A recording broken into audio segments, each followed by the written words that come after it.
오늘은 15회 예고편과 선공개 영상 분석을 들고 왔습니다.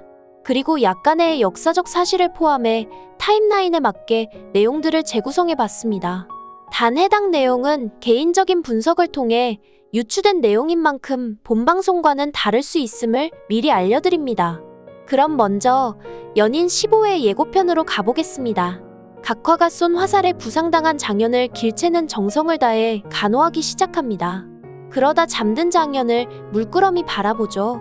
오직 자신을 살리기 위해 화살이 날아와도 아랑곳하지 않고 달려오던 이 남자야말로 진짜 나의 서방님이란 듯 말입니다. 그러다 이내 상처투성인 장현의 모습이 안쓰러웠는지 길채는 그의 얼굴에 흐르는 땀을 닦아줍니다. 그렇게 길채는 자리를 뜨지 않고 장현 곁에서 밤새 간호를 멈추지 않았습니다. 그러다 문득 장현의 얼굴을 바라보던 길채는 다시 감정이 북받쳐 오릅니다. 아마도 2년 전 장현을 그렇게 떠나보내고 가슴 깊숙한 곳에 묻어두었던 장현을 향한 그 마음이 툭 하고 빗장이 풀리듯 풀렸나 봅니다. 이어 장현의 손에 자신의 두 손을 살포시 포개며 감싸더니 나도 이 손을 한번 잡아보고 싶었다며 그동안 참아왔던 진짜 속내를 드러냅니다. 그렇게 장현의 따뜻한 손을 꼭 잡고 잠이 든 길채는 오랜만에 편안한 잠을 청합니다. 늦은 밤 장현은 잠시 잠에서 깨었다가 길채가 자기 손을 꼭 잡고 곁에 자는 걸 보더니 씩 웃습니다. 화살에 맞은 고통도 잊을 만큼 이 순간이 장현에게는 행복 그 자체였으니까요. 다음날 구잠이 팔려갔던 종종이를 무사히 찾아 데리고 돌아옵니다. 길채는 종종이를 보자마자 끌어안고 눈물을 흘립니다. 이어 길채는 종종이에게 내가 널 놓쳤어. 내가 미안해. 라고 말하는데요. 아마도 길채가 종종이를 지켜주지 못했다는 것에 죄책감이 많이 들었나 봅니다. 참고로 지난 14회에서 길채는 함께 도망쳤다 붙잡혀온 종종이가 팔려나가는 걸 막기 위해 손을 끝까지 놓지 않으려고 했지만 포로 상인들의 폭력에 결국 어쩔 수 없이 손을 놓고 말았죠. 한편 종종이도 돌아오고 마음의 여유를 갖게 된 길채는 소현세자와 강빈이 운영하는 심양 농장으로 향합니다. 그리곤 일손을 돕기 위해 인옥과 함께 작은 호미와 낫 등의 농기구들을 가져와 쏟아냅니다. 이어 농부들이 달려와 기분 좋게 하나씩 농기구를 들고 들판으로 나서자 길채도 인옥도 덩달아 기분이 좋아지죠. 잠시 뒤 길채는 소를 몰고 쟁기질하며 밭을 가는 농부들을 지켜보며 생각에 잠깁니다. 철없던 길채 아씨 시절 능군리에서 봤던 그 풍경과 매우 비슷해 보였으니까요. 그래서일까요? 길채의 모습이 오랜만에 고향에 온 듯 평온해 보이더군요. 이때 저 멀리서 장현이 나와 그런 길채를 바라보며 흐뭇하게 웃으며 이렇게 말하죠.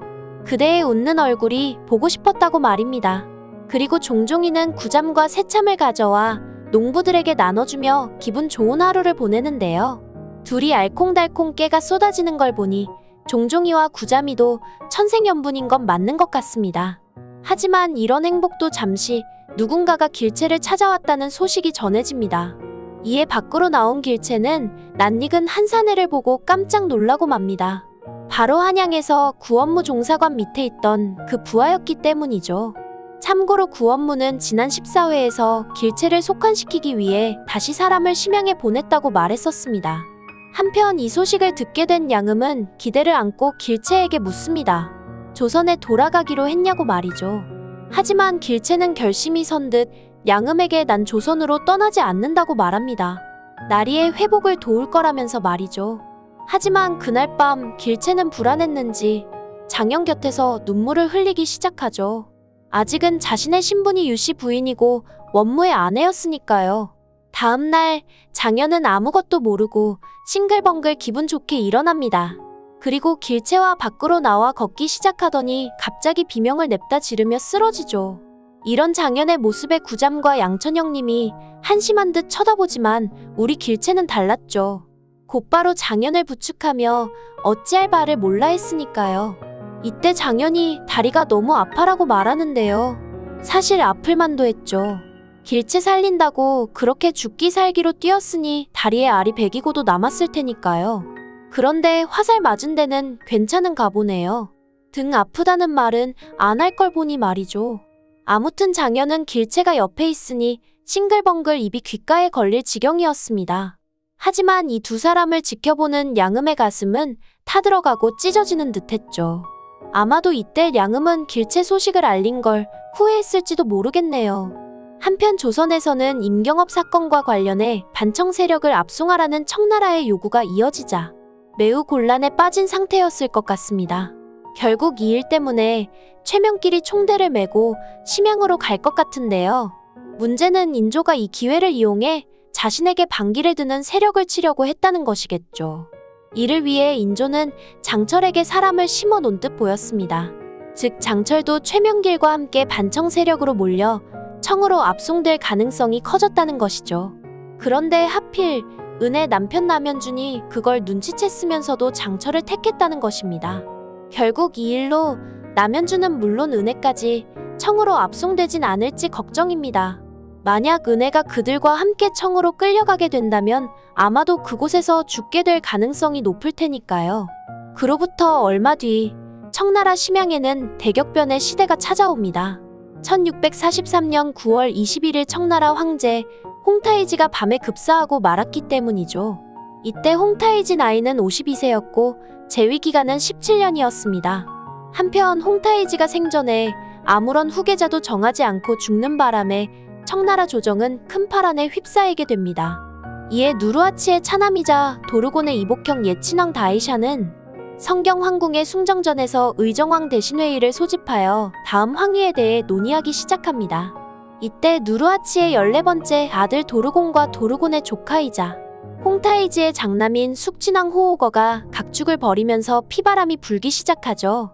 하지만 결국 승자는 도르곤이었습니다. 도르곤은 홍타이지의 9번째 아들인 푸린을 대신해 섭정왕이 되어 청을 지배하기 시작했으니까요. 그리고 이런 대격변의 과정을 소현세자와 장현도 옆에서 지켜보게 될 것 같습니다. 1644년 소현세자는 명나라 정벌에 나서는 도르곤이 이끄는 청군을 따라 베이징으로 가게 되니까요. 즉 장현도 소현세자를 따라갈 수밖에 없다는 것이죠. 아마도 이 때문에 길채는 청에서 떠나 다시 조선으로 돌아가게 될지도 모르겠습니다. 이에 장현은 길채를 조선으로 돌려보내며 이런 말을 한 것이 아닐까 싶네요. 꽃처럼 사시오. 내가 바라는 것은 오직 그것뿐입니다. 길채 역시 장현을 두고 다시 떠나야 하기에 언제 살아서 다시 볼지 몰라. 그 마음이 찢어지듯 아파서 달을 바라보며 그리 눈물을 흘린 게 아닐까 싶습니다. 결국 길채는 그렇게 청을 떠나 양음과 함께 조선으로 돌아가지 않을까 싶네요. 오늘 준비한 내용은 여기까지입니다. 구독과 좋아요 부탁드리며 많은 의견과 댓글 남겨주세요. 시청해주셔서 감사합니다.